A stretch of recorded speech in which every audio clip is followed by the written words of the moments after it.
करवा चौथ का व्रत आने वाला था। उससे एक दिन पहले स्वर्गलोक में माता सीता और प्रभु श्री राम आपस में वार्तालाप कर रहे थे। बातों ही बातों में माता सीता उनसे बोली, स्वामी, इस बार मेरा मन हो रहा है कि मैं करवा चौथ की पूजा करने के लिए पृथ्वी लोक पर जाऊं। वहां पूजा करने की मेरी प्रबल इच्छा हो रही है। देवी सीता, यदि तुम्हारी ऐसी इच्छा है तो तुम्हें पृथ्वी लोक पर अवश्य जाना चाहिए, परंतु तुम अकेली नहीं जाओगी। मैं चाहता हूं तुम अपने साथ वीर हनुमान को भी ले जाओ, ताकि तुम्हें किसी भी चीज की आवश्यकता हो तो वो तुम्हारे साथ हों, क्योंकि मैं जानता हूं करवा चौथ के व्रत के दिन तुम भूखी प्यासी इस व्रत को करोगी, और वैसे भी तुम साधारण मनुष्य के रूप में ही पृथ्वी पर रहोगी, इसलिए तुम्हें किसी भी क्षण कोई भी आवश्यकता पड़ सकती है। तो वीर हनुमान तुम्हारे साथ होंगे, तो मुझे भी तुम्हारी चिंता नहीं रहेगी।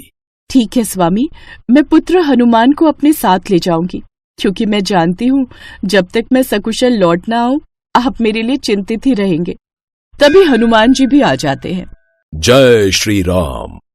प्रणाम प्रभु, प्रणाम माता। आओ हनुमंत, हम तुम्हें ही याद कर रहे थे। हम तुम्हें एक कार्य के लिए देवी सीता के साथ पृथ्वी लोक पर भेजना चाहते हैं। पृथ्वी लोक पर अचानक? सब मंगल तो है ना प्रभु? हाँ पुत्र, सब कुछ सकुशल है।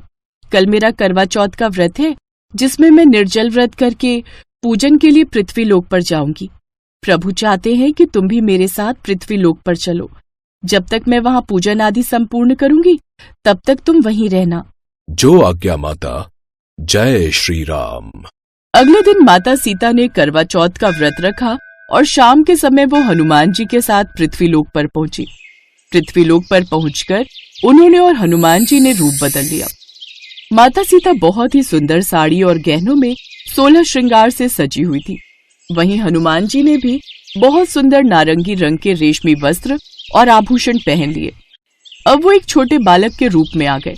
माता, मैं आपके लिए आसपास कोई मंदिर और पूजन का स्थान ढूंढ लेता हूँ। ठीक है हनुमान, तो मैं यहीं वृक्ष के नीचे कुछ देर विश्राम कर रही हूँ। तब तक तुम देखो, कहीं मंदिर दिखाई देता है तो मैं वहीं पूजा कर लूंगी। ठीक है माता, आप विश्राम करो, मैं अभी आता हूँ। जय श्री राम। बालक के रूप में हनुमान जी मंदिर ढूंढने लगे। इधर माता सीता एक वृक्ष की छाया में आराम करने लगी। तभी वहां से कुछ सुहागन स्त्रियां पूजा के लिए निकल रही थी। उन्होंने माता सीता को वृक्ष के नीचे बैठे देखा तो उनमें से एक बोली, अरे बहन, तुम यहाँ वृक्ष के नीचे क्यों बैठी हो? क्या तुमने करवा चौथ की पूजा करने नहीं जाना? हाँ बहन, जाना तो है, पर मुझे नहीं पता कि यहाँ पर करवा चौथ की पूजा कहाँ हो रही है। अच्छा, तो तुम इस गांव में नई हो? मैं इस गांव में किसी जरूरी काम से अपने पुत्र के साथ आई थी। आज व्रत भी था, पर मेरा वापस जाना नहीं हुआ, इसलिए सोचा कि व्रत और पूजा इसी गांव में कर लेती हूँ। अच्छा, कोई बात नहीं, हम सबको अपना ही समझो। चलो, तुम भी हमारे साथ पूजा के लिए चलो। इधर माता सीता करवा चौथ की पूजा के लिए उन स्त्रियों के साथ मंदिर जाती हैं, तो उधर हनुमान जी माता सीता के लिए मंदिर की तलाश कर रहे थे। अचानक उनकी नजर गौरी नाम की एक औरत पर पड़ती है। वहीं पास में खड़ी उसकी जेठानी और सास उसे ताने दे रही थी। देखा माँ जी, पहले तो खुद इस घर में मनहूस पैर ले आई, इसके आते ही देवर जी का इतना भारी एक्सीडेंट हो गया। अब दिखावा करने के लिए करवा चौथ का व्रत रख रही है।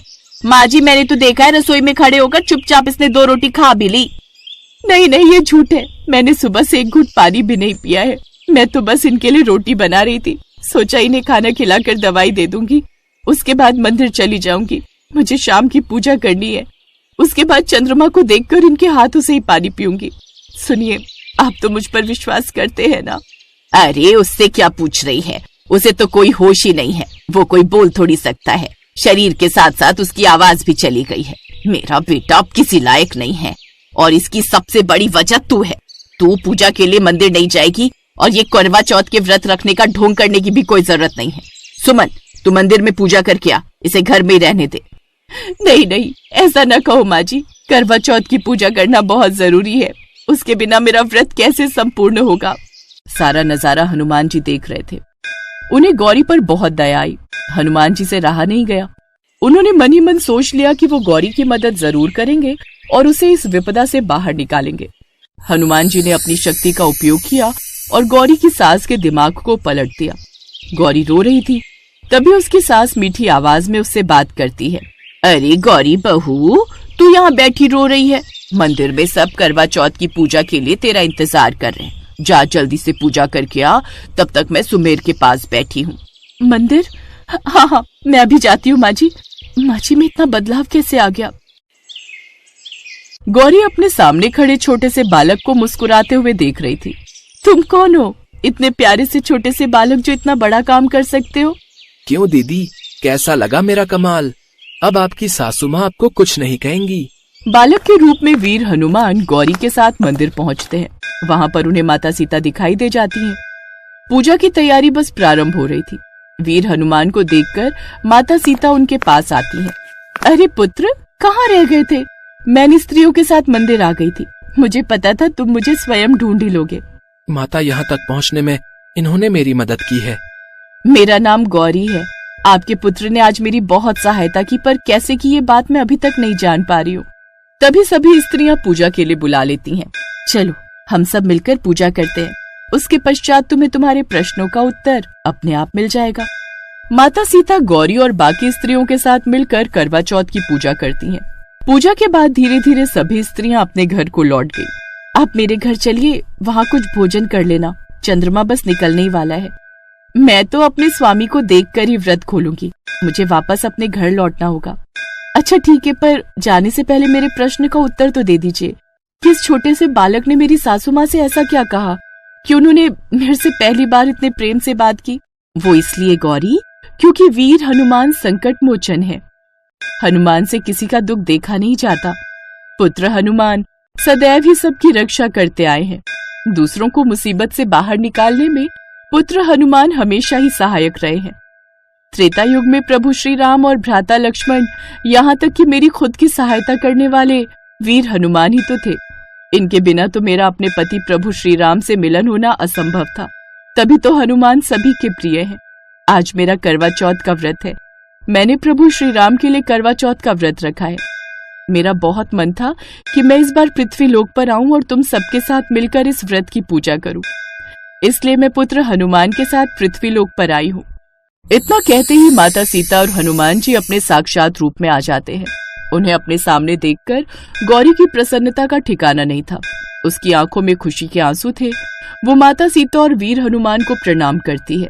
आप दोनों के दर्शन करके मैं धन्य हो गई। मेरा जीवन सफल हो गया। जय माता सीता, जय वीर हनुमान। गौरी को आशीर्वाद देकर माता सीता और हनुमान जी वापस लौट जाते हैं। इधर गौरी जब घर पहुंचती है तो वो हैरान रह जाती है। उसका पति सुमेर, जो चल फिर और बोल नहीं पा रहा था, उसकी तबीयत बिल्कुल ठीक हो गई थी। स्वर्गलोक पहुंचकर माता सीता प्रभु श्री राम के हाथों जल पीकर अपना करवा चौथ व्रत संपूर्ण करती हैं।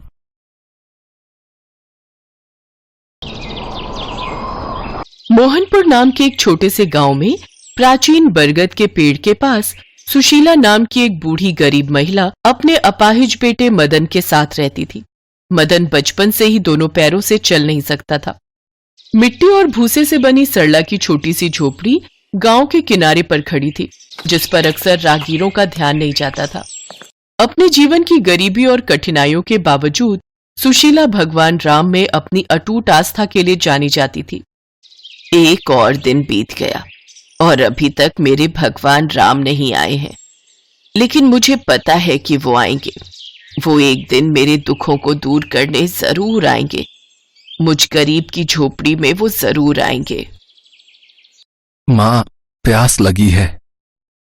हाँ बेटा, अभी देती हूँ, पानी भी और रोटी भी।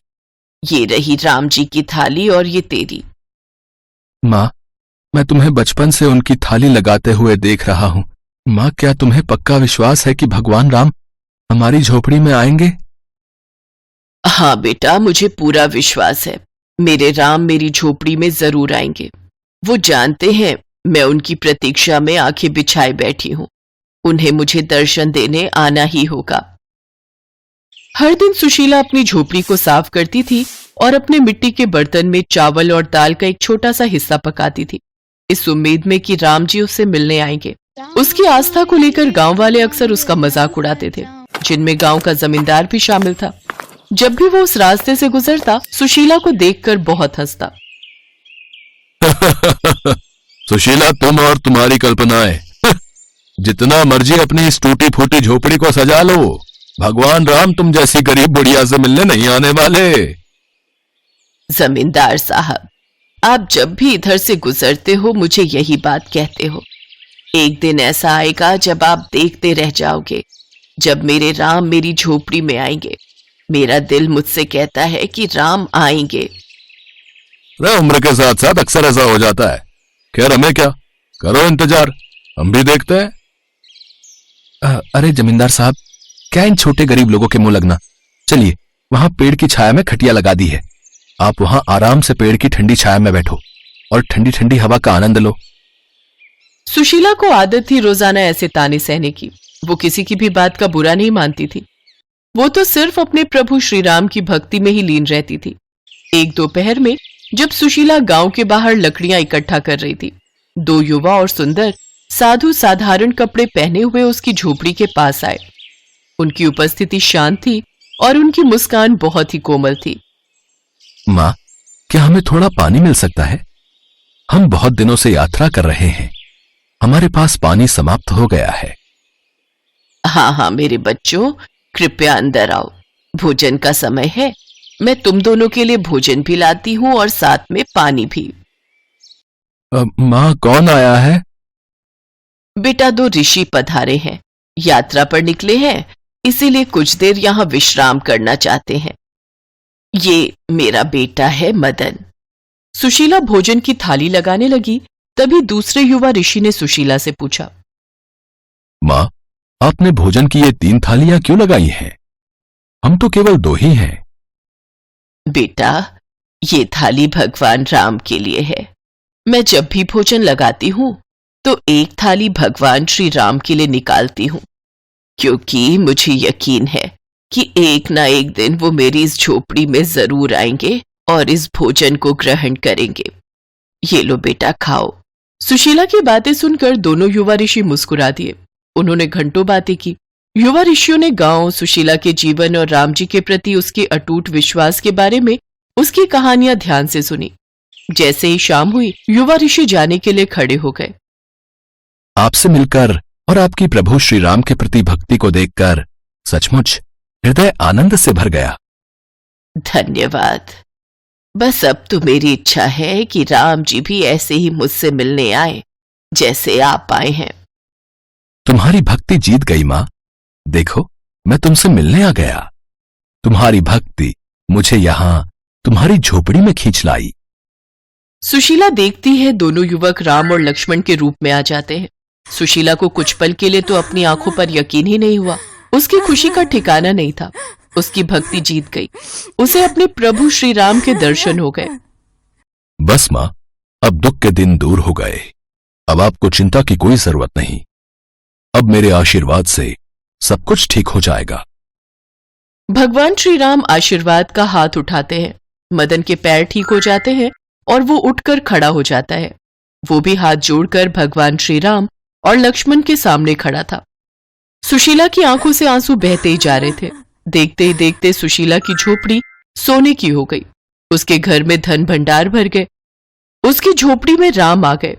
सुशीला को आशीर्वाद देकर भगवान राम और लक्ष्मण अंतर्ध्यान हो जाते हैं। जिन लोगों ने सुशीला का मजाक उड़ाया था, वे अब उसके अटूट विश्वास से आश्चर्यचकित थे। मां, तुम्हारा विश्वास जीत गया।